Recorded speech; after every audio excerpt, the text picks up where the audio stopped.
በእርግዝና ጊዜ ከስንት ወር ጀምሮ ነው ለሚለው እኔ እንደተረዳው 9ኙንም ወር ነው። 9ኙም ወር ከባድ ሊሆን ይችላል፣ እንዲህ ነው ሊል ይችላል የሰው ልጅ። አንዳንዴ እናንተ ማታደርጉት ሊሉ ይችላል። አንድ ነገር ግን አስተውል። መስቀል ይዘን የምንናገረው ቅዱስ ሆነን አይደለም፣ ግን የቅዱሱን እግዚአብሔር ቃል ለማስከበር ነው። ይኸው ነው። እኛ ደካሞች ልንሆን እንችላለን፣ እግዚአብሔር ግን ኃያል ነው። ለሰው ከምናደላ ለእግዚአብሔር እናድላ ብለዋል ሐዋርያት። አይ ምንም ችግር የለም ምን አለበት ልንል አይደለም መስቀል ያዝ ነው። የእግዚአብሔር ሕግ ይከበር ልንል ነው፣ እንደ መጥምቀ መለኮት እንደ ቅዱስ ዮሐንስ። የእግዚአብሔር ሕግ ይከበር ለማለት መቆማችን እኛ አክባሪ ነን ቅዱሳን ነን ማለት አይደለም። ቅዱሱን እግዚአብሔር ግን ቅዱስ ነው፣ ቃሉ ይከበር፣ ትጠቀማላችሁ፣ እንጠቀማለን ለማለት ነው። አንዳንዶች እንደዚህ ይላሉ፣ እነሱ ያደርጉትም ሊሉ ይችላሉ። እርሱን እኛና እግዚአብሔር ነው የምናውቀው። ለምን ይፈርዳሉ? ደግሞም ብቃት አለን ብለን የተናገረን አይደለም። እኛ የበቃችሁ ሁኑ፣ በእግዚአብሔር ፊት መልካም ሁኑ ለማለት ነው እንጂ ደካሞች ነን። ከግልና ከሰብአዊ ከእኛ ድካም ጋር ሊያነጻጽሩ አይገባም።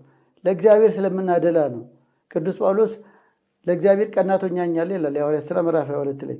ለቤቱ ቀናተኛ ሆነን እናክብረው፣ የሚያከብሩኝን አከብራለሁ ብሏል። አንደኛ ሳሙኤል ምዕራፍ 2 ቁጥር 20 ላይ ብናከብረው እንከብራለን፣ ቃሉን የምንጠብቅ እንባረካለን፣ ትውልድ ይባረካል። ይሄው ነው ዘዳግም 28 ላይ መሰረት አድርገን። ብንስት ደግሞ እንጎዳለን፣ ከጸጋው እንርቃለን። መንፈስ ቅዱስ አሁን በዓለ ሐዋርያትን ለማክበር ጾሙ ላይ ነን እና ለሐዋርያት መንፈስ ቅዱስ የወረደላቸው ሲጾሙ ነው አይደል? እንደ እግዚአብሔር ፈቃድ ሲኖሩ ነው። እንደ እግዚአብሔር ፈቃድ ስንኖር የእግዚአብሔር በረከት ይጎበኘናል። እንደ ልባችን ደግሞ ስንኖር ከእግዚአብሔር ጸጋ እንርቃለን። ስለዚህ ጸጋው እንዲበዛልን በእርሱ መንገድ እንሂድ። ከዚህ አንዱ በስርዓት መኖር ነው።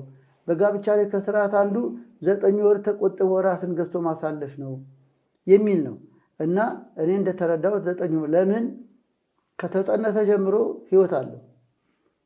በ40ኛው ቀን ተስዕሎተ መልክ ይሳልበታል ቅዱስ አትናቴዎስ እንደገለጸው። ስለዚህ ህይወት አለው። ወንድ ወይም ሴት በማህፀን አለ ማለት ነው። ስለዚህ ሩካቤ የሚፈጽመው ከሚስቱ ጋር ብቻ አይደለም፣ በጽንሱ ያለውንም ሌላ ሰው አለ፣ እግዚአብሔር የፈጠረው ሰው አለ። ስለዚህ ያ ተግባር ተገቢ አይደለም። ስርዓት ማክበር ያስከብራል። ሁለተኛው ራስን መግዛት ያዳብራል። ራስን ለመግዛት ነው። 9 ወር አይደለም ዘመናቸውን ሁሉ እኮ በድንግልና የሚኖሩ አሉ።